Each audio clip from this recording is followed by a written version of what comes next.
प्यारे बच्चों, स्वागत है आप सबका आपके अपने चैनल नवीन मैथ्स एकेडमी में। तो बच्चों, आज हम करने आ रहे हैं क्लास 10th मैथमेटिक्स की वर्कशीट नंबर 6 जो आई है आपकी 16/7/21 को, मतलब 16 जुलाई 2021। ये जो वर्कशीट है आपकी, ये सर्कल से रिलेटेड है और कुछ सर्कल से रिलेटेड टर्म्स आपको इसमें दी गई हैं और कुछ थ्योरम्स हैं। तो कह रहा है एक सर्कल के बारे में आपको डेफिनेशन सर्कल की लिखी गई है कि circle is a close curve. Circle एक क्लोज कर्व है। जैसे मतलब बच्चों देखो, कर्व कई प्रकार के होते हैं। जैसे ये हो गया, ये क्लोज नहीं है तो इसे हम क्लोज कर्व नहीं कहेंगे। लेकिन अगर जैसे मैं ये बनाऊं तो ये एक क्लोज कर्व है। अगर ये दोनों पॉइंट मिल रहे हैं तो ये क्या कहलाएगा? क्लोज कर्व कहलाएगा। जैसे ये एक क्लोज कर्व हो गया है ना। लेकिन क्या कह रहा है, ये क्लोज कर्व है जिसके whose points lie in the same plane, जिसके सारे पॉइंट्स क्या हैं, एक सेम प्लेन के ऊपर है। मतलब ये सर्कल जो बन रहा है, ये कई सारे ऐसे आप पॉइंट्स हैं, उन पॉइंट्स को आप मिलाते हैं। जैसे ये पॉइंट्स हैं, है ना, इन पॉइंट्स को हम मिलाएंगे तो जाकर के ऐसे पॉइंट्स मिलते हैं, तब जाकर के ये सर्कल बनता है। ठीक, फिर उसके बाद क्या कह रहा है, are in the same plane and distance from a fix point. बीच में कोई सेंटर है ना, इससे जो यहाँ जो सेंटर है, इससे हर एक पॉइंट का डिस्टेंस, मतलब यहाँ से यहाँ तक का डिस्टेंस, या फिर आप कह लो यहाँ से यहाँ तक का डिस्टेंस, या फिर यहाँ से यहाँ तक का डिस्टेंस। तो ये बीच में जो पॉइंट है, उस पॉइंट से क्या है, ये सभी तरफ का डिस्टेंस जो है वो इक्वल है। ठीक है, इसी को हम क्या कहते हैं, सेंटर ऑफ द सर्कल कहते हैं। एंड फिक्स डिस्टेंस को, ये जो फिक्स डिस्टेंस है, इसको हम क्या कहते हैं बच्चों, रेडियस। ठीक है, तो ये जो यहाँ से सेंटर से लेकर के, जो सेंटर से लेकर के सर्कमफेरेंस यानी कि आउटर बाउंड्री तक की जो दूरी है, उसे क्या कहा जाता है, रेडियस कहा जाता है। ठीक है, क्लियर। फिर उसके बाद क्या कह रहा है, आर्क क्या होता है। तो आर्क मतलब सिंपल सी बात बच्चों, एक कर्व ड्रॉ करना, किसी भी एक सेंटर, मान लो एक ये सेंटर है, ठीक है बच्चों, इस सेंटर पे एक कंपास को रख करके ऐसे एक कर्व ड्रॉ करना, ठीक है, वही क्या कहलाता है बच्चों, आर्क। ठीक है, तो ये क्या है, arc. Arc it is a basically connective curve of a circle, है ना, connected curve of a circle. Chord क्या होती है बच्चों, जैसे फॉर एग्जाम्पल मान लो एक ये सर्कल, अभी एक सर्कल लेते हैं हम, अब इसके सर्कमफेरेंस को एक एंड से दूसरे एंड तक हम मिला दें तो ये जो लाइन है, इसी को हम क्या कहते हैं, कॉर्ड। ये क्या है, कॉर्ड है। ठीक है, तो ये जो कॉर्ड है, ठीक, तो क्या डेफिनेशन है इसकी, a chord of a circle is a line joining two points of the circumference. A B is a chord. अगर इसको हम नाम दे दें तो इसका नाम क्या हो जाएगा, ए बी। तो ये एक कॉर्ड हो गई जो सर्कल के सर्कमफेरेंस पे दो पॉइंट है, ए और बी, उनको मिला रही है। ठीक है, तो अ cord passing through the centre. अब मान लो कोई कॉर्ड है जो सर्कल के बिल्कुल सेंटर से ऐसे होकर के जाए, तो कोई जो कॉर्ड सर्कल के बिल्कुल सेंटर से होकर जाए उसे हम कहते हैं डायामीटर। क्या कहते हैं, डायामीटर। और ये इसकी एक खासियत है, ये लार्जेस्ट कॉर्ड है सर्कल की। और ये डायामीटर क्या करता है, ये डायामीटर सर्कल को दो इक्वल पार्ट्स में डिवाइड कर देता है। जैसे ये सर्कल है, ये इसका सेंटर है और ये कॉर्ड गई, तो ये सर्कल को दो बराबर पार्ट्स में डिवाइड कर रहा है। ठीक है, तो सिंपली हम क्या कह सकते हैं, अ कॉर्ड क्या है, कॉर्ड एक सर्कमफेरेंस के एक पॉइंट से दूसरे पॉइंट तक को मिलाने वाली लाइन को हम कॉर्ड कहते हैं, और जो सेंटर से होकर जाती है उसे हम डायामीटर कहते हैं। ये भी एक कॉर्ड है और ये लार्जेस्ट कॉर्ड ऑफ सर्कल है। ठीक है, फिर आगे और क्या आपको बताया गया है, सेक्टर के बारे में। अब सेक्टर क्या होता है बच्चों, सेक्टर ध्यान से समझना, एक रेडियस सर्कल का और दूसरा रेडियस और एक आर्क, ठीक है, मिल करके जो फिगर बनाते हैं उसे हम सेक्टर कहते हैं। जैसे ये सेक्टर बनाया था मैंने, जैसे आपने पिज्जा देखा, वो पिज्जा की शेप को ही हम सेक्टर कहते हैं। ये एक सेक्टर है। अब ये सेक्टर सर्कल में कैसे दिखता है, तो जैसे मान लो ये एक सर्कल है और ये उसका सेंटर है। अब ये सेंटर से एक रेडियस ऐसे गया, एक रेडियस ऐसे गया, तो ये जो बना है ये क्या है, एक सेक्टर है। तो सेक्टर किन चीज़ों से बनता है, तो सेक्टर की क्या डेफिनेशन हुई, a region bounded by radii and arc of circle. तो देखो यहाँ पे क्या डेफिनेशन लिखी है, a region bounded by radii and arc of a circle. तो वो एरिया जो एक रेडियस, दूसरा रेडियस और एक आर्क, ये सेक्टर कहलाएगा। लेकिन बच्चों क्या ऊपर जो बन रहा है, क्या ये जो अगर हम बात करें, क्या सिर्फ यही है, क्या ये वाला एरिया सेक्टर नहीं कहलाएगा। अगर हम इस एरिया की बात करें तो ये रेडियस और ये भी एक आर्क है, तो सेक्टर तो ये भी कहलाएगा। लेकिन ये जो नीचे बन रहा है ये वाला, ये छोटा सेक्टर है ना, इस छोटे सेक्टर को हम क्या कहेंगे, ये माइनर सेक्टर कहलाएगा हमारा। और ये जो ऊपर बन रहा है इसे क्या कहेंगे हम, मेजर सेक्टर कहेंगे। क्लियर है बात? ठीक है। फिर आगे इन्होंने क्या बताया इस वर्कशीट में आपको, अगर इस वर्कशीट की हम आगे बात करें तो इसमें आपको और बोला गया है equal chords of a circle subtend equal angles, conversely the chords are equal if the angles of the chords angles subtended by the chords at the center are equal। क्या मतलब है? ये एक थ्योरम है बच्चों। क्या है ये थ्योरम? एक सर्कल, इस सर्कल के सेंटर से मान लो एक कॉर्ड, ठीक है, एक कॉर्ड ये है, एक कॉर्ड ये है, इन दोनों कॉर्ड की बात करें हम तो इन दोनों की लेंथ सेम है और इस कॉर्ड द्वारा सेंटर पे ये एंगल बनाया जा रहा है। ऐसे ही ये दूसरी कॉर्ड द्वारा जो सेंटर पे एंगल बनाया जा रहा है, इन दो एंगल्स की बात कर रहा है वो, कह रहा है ये दोनों एंगल्स क्या होंगे, इक्वल होंगे, ठीक है। और इसका ऑपोजिट भी ट्रू होता है, मतलब कहने का है कि अगर किसी दो कॉर्ड्स द्वारा सेंटर पे जो बनने वाला एंगल है वो इक्वल है, जैसे ये एंगल और ये एंगल इक्वल बोले गए हैं, तो ऑटोमेटिकली हम क्या कह सकते हैं, ये दोनों कॉर्ड्स भी क्या होंगे, इक्वल होंगे। फिर अगला आपको क्या कह रहा है, the perpendicular from the centre of a, ये देखो क्या कह रहा है यहाँ पे, देखो the perpendicular from the center of a circle to a chord bisects the chord, conversely the line drawn through the center of the circle to bisect the chord is perpendicular to the chord। क्या मतलब है इस बात का बच्चों? कह रहा है कि एक सर्कल,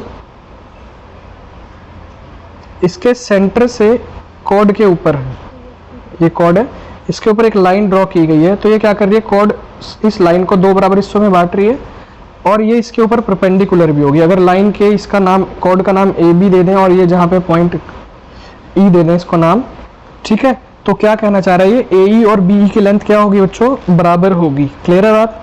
फिर उसके बाद अगला क्या समझा रहे हैं आपको, एक और इसकी कन्वर्स भी बच्चों बिल्कुल ट्रू होगी, ठीक है।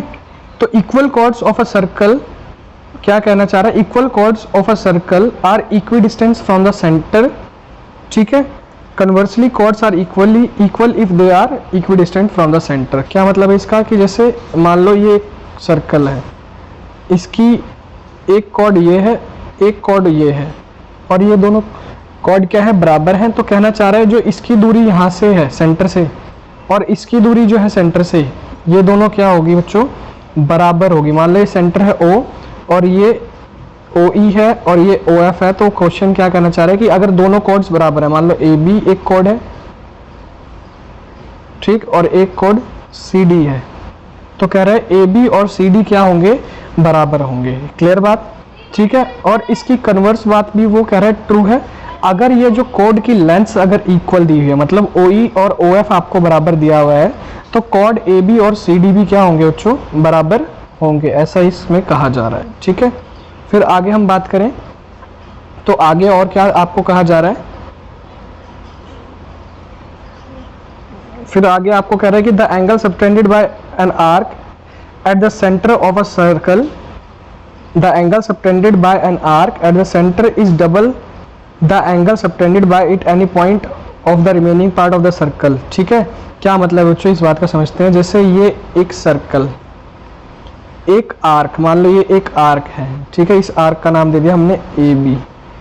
इस आर्क द्वारा मान लो सेंटर पे एक एंगल बनाया जा रहा है और एक एंगल सरकमफेरेंस पे बनाया जा रहा है, तो ये वाला एंगल मान लो सरकमफेरेंस पे बनाया जा रहा है और ये वाला एंगल मान लो सेंटर पे बनाया जा रहा है। तो कह रहा है ये जो सेंटर वाला एंगल है इस वाले एंगल के डबल होगा, मतलब अगर ये वाला एंगल x है तो ये वाला एंगल 2x होगा, ऐसा ये कह रहा है। और इसका ऑपोजिट भी ट्रू होगा, अगर नीचे वाला एंगल 2x है तो ऊपर वाला x होगा, मतलब उसका हाफ होगा, मतलब इन दोनों के बीच ये रिलेशन है। जैसे अगर ये ऊपर वाला एंगल 50 डिग्री का है तो ये वाला 100 का होगा नीचे वाला, ठीक है, जो सेंटर पे बन रहा है। क्लियर बात? ठीक है।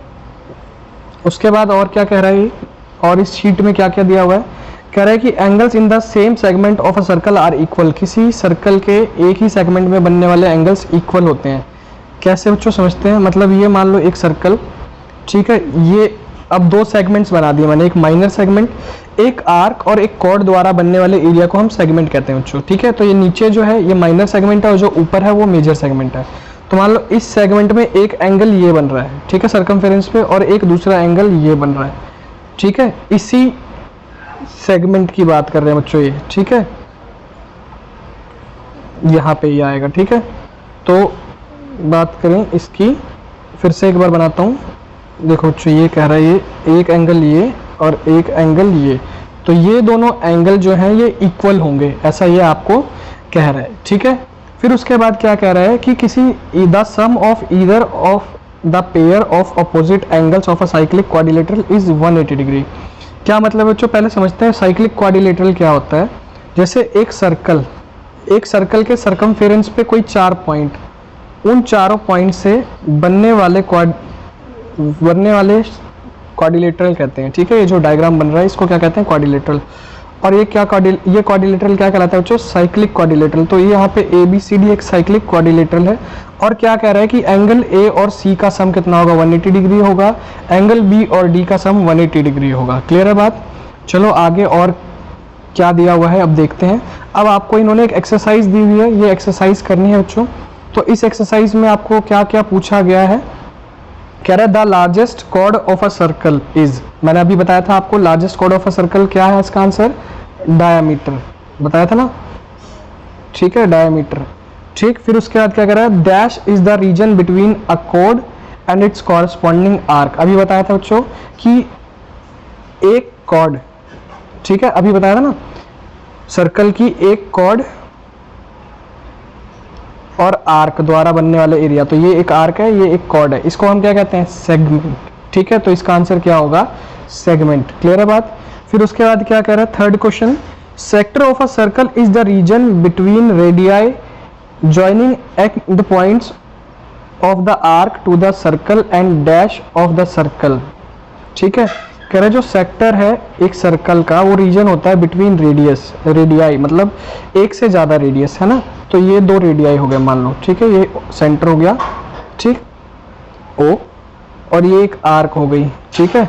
तो क्या कह रहा है, सेक्टर जो है एक सर्कल का रीजन है बिटवीन रेडियस के एंड इसके एंड पॉइंट्स को ज्वाइन करने वाली arc to the circle and dash of the circle. Simple सी बात बच्चों, तो इसका आंसर क्या होगा, सेक्टर जो है of a circle is the region between radii joining and points of the arc to the circle and radius of the circle, ठीक है। तो हम क्या कहेंगे, रेडियस।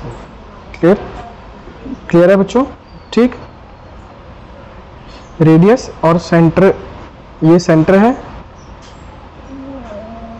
सॉरी बच्चों इसका रेडियस आंसर नहीं होगा, इसका क्या होगा, सेंटर, ठीक है। क्या लिखेंगे हम यहाँ पे, सेंटर, ठीक। सेंटर, रेडियस के बारे में तो इन्होंने पहले ही बोल दिया है, तो आर्क और सेंटर को मिलाने वाला, आर्क के एंड पॉइंट, ठीक है, और सेंटर को मिलाने वाली लाइन से जो एरिया बनता है उसी को तो हम सेक्टर कहते हैं। तो इसका आंसर क्या होगा, सेंटर, ठीक है। फिर फोर्थ पॉइंट क्या कह रहा है, in the given figure BOC is the diameter of circle. In the given figure, देखो एक फिगर दी हुई है आपको, अभी जूम करके मैं आपको दिखाता हूँ, ठीक। ये यहाँ पे एक फिगर दी हुई है, ये एक फिगर दी हुई है, इस फिगर की बात कर रहे हैं हम, इस वाली फिगर की जिसको मैंने घेरा हुआ है। क्या कह रहा है, in the figure BOC is diameter, BOC अगर डायमीटर है of the circle and AB equal to AC, और AB और AC बराबर है, देन एंगल ABC कितना होगा बच्चों, तो ये 90 डिग्री होगा, ठीक है। इसका आंसर लिख लो 90 डिग्री, कितना, 90 डिग्री, ठीक। तो फोर्थ वाले का आंसर कितना हो गया, 90 डिग्री, यानी कि एंगल जो है वो क्या होगा, राइट एंगल होगा, ठीक है। कैसे होगा बच्चों, इसकी मैं थ्योरम आपको, ये जो इस चैप्टर की हैं इसकी डिटेल थ्योरम सारी कराऊंगा, उसमें आपको इसकी एक्सप्लेनेशन में आपको दे दूंगा, ठीक है। फिर फिफ्थ पॉइंट कह रहा है, if chords AB and CD of congruent circle subtend equal angle at the centre. क्या कह रहा है कि कॉर्ड AB है एक CD है, 2 सर्कल हैं, देखो क्या कह रहा है, congruent circle subtend equal angle at their centre, then क्या होगा अगर उनके इक्वल एंगल बन रहे हैं सेंटर पे। तो बच्चों अभी एक थ्योरम पढ़ाई थी एक ही सर्कल से रिलेटेड, है ना, क्या पढ़ाई थी उसमें कि एक सर्कल था, उसकी 2 कॉर्ड्स इक्वल थी, तो सेंटर पे बना रही थे जो एंगल वो क्या थे, इक्वल थे, पढ़ाया था ना। अब ये बात 2 अलग अलग सर्कल में भी अप्लाई होती है, ठीक है।